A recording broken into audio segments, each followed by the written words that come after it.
Welcome to Cyber Threat Intel, your go-to source for the latest updates, news, and insights on cyber threats. Our goal is to arm you with the knowledge to protect yourself in the digital age, whether you're a cybersecurity professional or just curious about the threats lurking in the digital shadows. Make sure to subscribe now on YouTube or your favorite podcast listening platform to join us on the front lines of cybersecurity, because in the world of cyber threats, knowledge is power.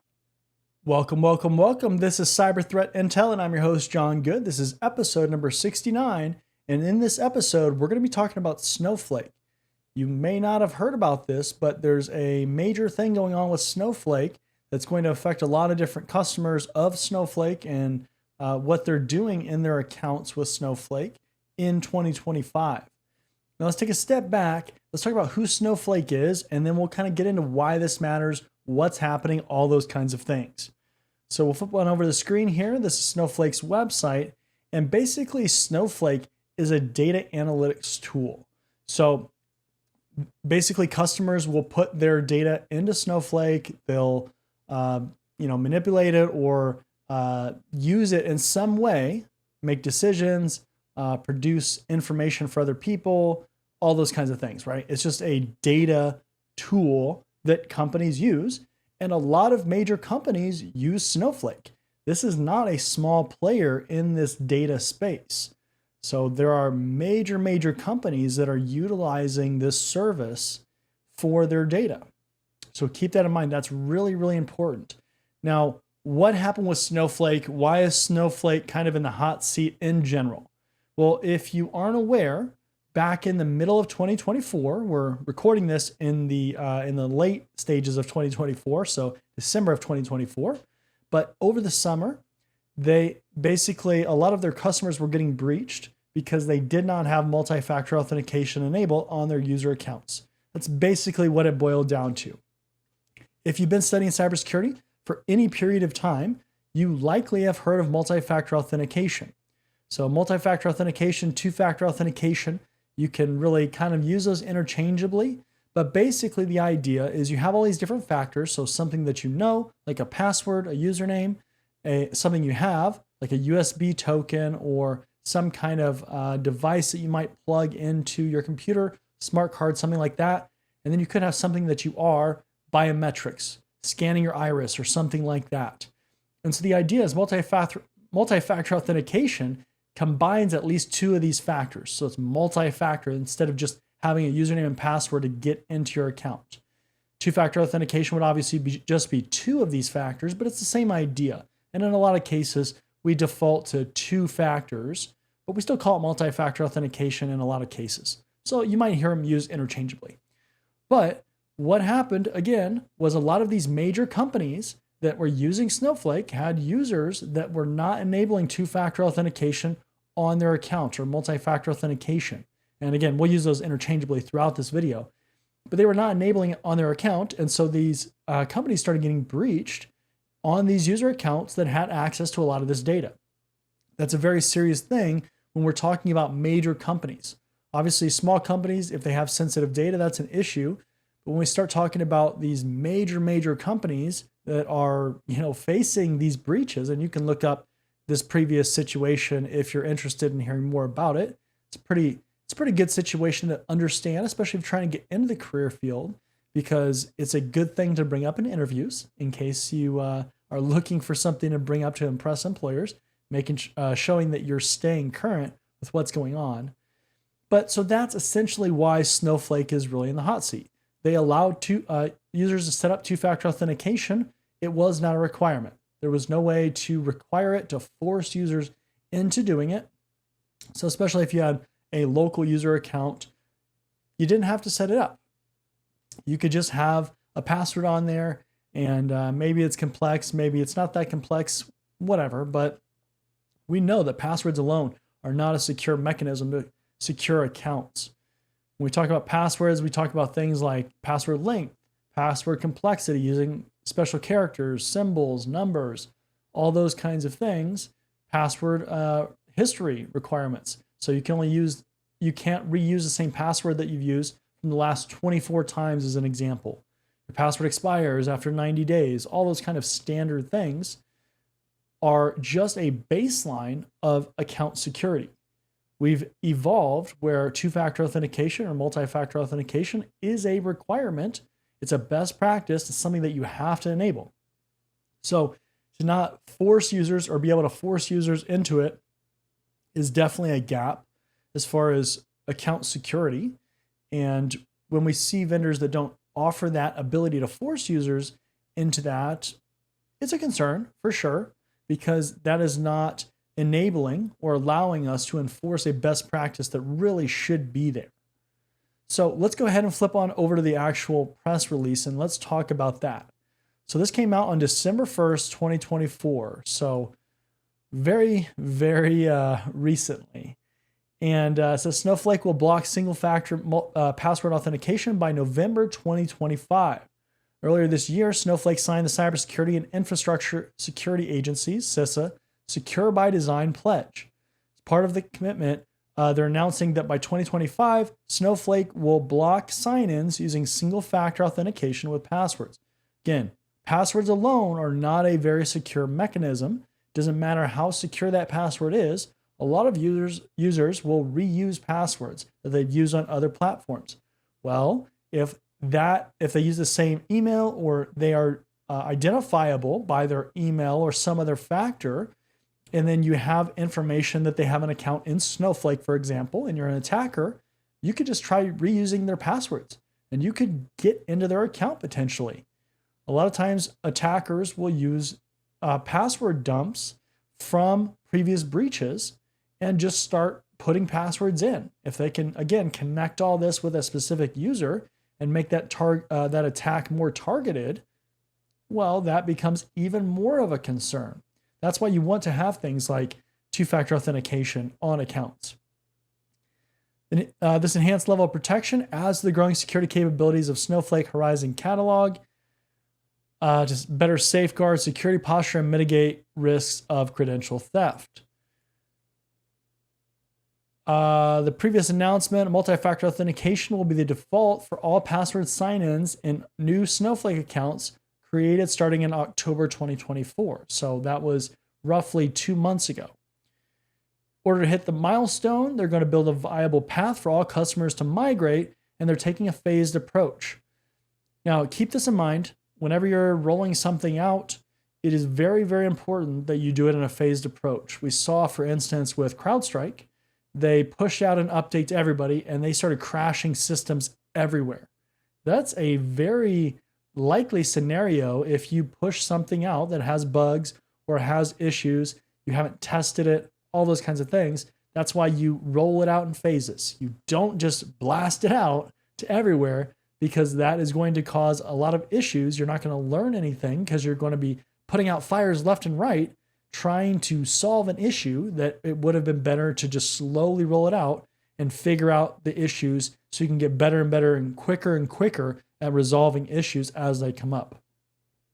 All right, so let's look at the phases that they have. So first of all, when we talk about account for Snowflake, this refers to the container that contains various objects such as tables, views, databases, schema, and user accounts. So think about something like AWS. You have this account and then you put, or a bucket, and then you put things inside of it. So this could also be like a domain in the Windows server, Windows operating system environment. So you have this overarching thing, this umbrella, and then you have things that you're creating inside of there, creating accounts, creating databases, those kinds of things. So if that, hopefully that helps kind of solidify that, because then you have users. And the reason why we're making this distinction is because if you don't understand that context of an account, you could get user accounts and your actual account, your provider account, kind of mixed up in that sense. But so users refers to the objects that show the identities of people who can access customer accounts and the objects within them. Okay, so we have accounts. That is your master kind of umbrella. That's your bucket. And then you have users. So not user accounts in this context, just users. And that is what your employee would get so they can log into your Snowflake instance or your Snowflake account. Then we have it further delineated or further broken down. We have human users. So these are the users that typically are going to use interactive login to sign into Snowflake. So this would be, for instance, I go to the website and I type in my username, I type in my password, I type in my multi-factor authentication code, and that is a human user. It's an employee in your organization, for example. So this is really important. In Snowflake, they have this declaration that says type equals person or type equals null, with the default being null. So that is how it's distinguished in Snowflake. Then we have service users. So this would be like service accounts. So these are the things that use programmatic access without interactive logins. So these accounts are not, nobody's going to the login page and entering in this information. In Snowflake, the type is declared as service or legacy service. And it says neither service nor legacy service will be subject to Snowflake MFA policies. Service users cannot use passwords to sign in. We already talked about that. Legacy service is meant for applications that take longer to update and move away from passwords, as such, legacy service has a temporary exception to use passwords till the app is updated. So a lot of times what you'll see in a corporate environment, an enterprise environment, is as you're going through a transition phase or transition period, you might have things that either are running an older version or for some reason it is not ready to transition to a newer setting, a newer policy, a newer version. And so that's considered a legacy item, or in this case, legacy service account. And so with legacy service, they're going to give you time to migrate that and get that configured how it should be. But that's the key, right? You have to identify and make sure that your accounts are correctly identified as either a human, so person or null, or a service or legacy service account, so it can appropriately be handled as far as MFA is concerned. Now here we talk about the three-stage approach here that they're going to follow at Snowflake. So April 2025, so about 5 months from now, again, because this is being recorded in December of 2024. So in April of 2025, they're going to enable for all accounts the default authentication policy with MFA enforced on password sign-ins for human users. So these users that are with the type of person or null, they are going to have this policy applied to them. That's why it's really important that you go in there right now and you make sure you distinguish what's a service account, what's a human or a normal user account. In this phase, all human users in an account without a custom authentication policy will be required to enroll in MFA upon their next password-based sign-in to Snowflake. This is really important. If there's already a custom authentication policy in place at the time of the rollout, the human users aren't going to see a difference. It's not going to change what they have to do. It's kind of like a legacy user, right? So at this time, we'll also block access to Snowsite for legacy users, legacy service users. So again, let's just recap that. So human user, when April 2025 rolls around, there's a policy that's going to automatically be applied for MFA to user accounts. If there's already a custom policy applied, they will not be required to do anything different yet. But if there is not a custom policy, they will have to enable MFA on their password-based login. Legacy service users are going to start, which are the service accounts, those are going to start getting their access blocked to Snowsite. So that's April 2025. August 2025, so about 4 months later, they're going to enforce MFA on all password-based sign-ins for human users. So remember in that previous stage, April 2025, if you had a custom policy applied, it wasn't going to affect you. In August, it's going to affect you, and that is not going to be the case anymore. So even if there's a custom policy applied, it doesn't matter. You're going to have to enable MFA. A lot of times, this doesn't affect a lot of human users. Certainly, you have to set up MFA, but in a lot of cases, it's not going to be a big deal. The service accounts is typically going to be a more important thing because it's a service account. You've probably been accessing things differently, and it's just a bigger deal. November 2025, they're going to block sign-in to Snowflake using single-factor authentication for all users, human or service.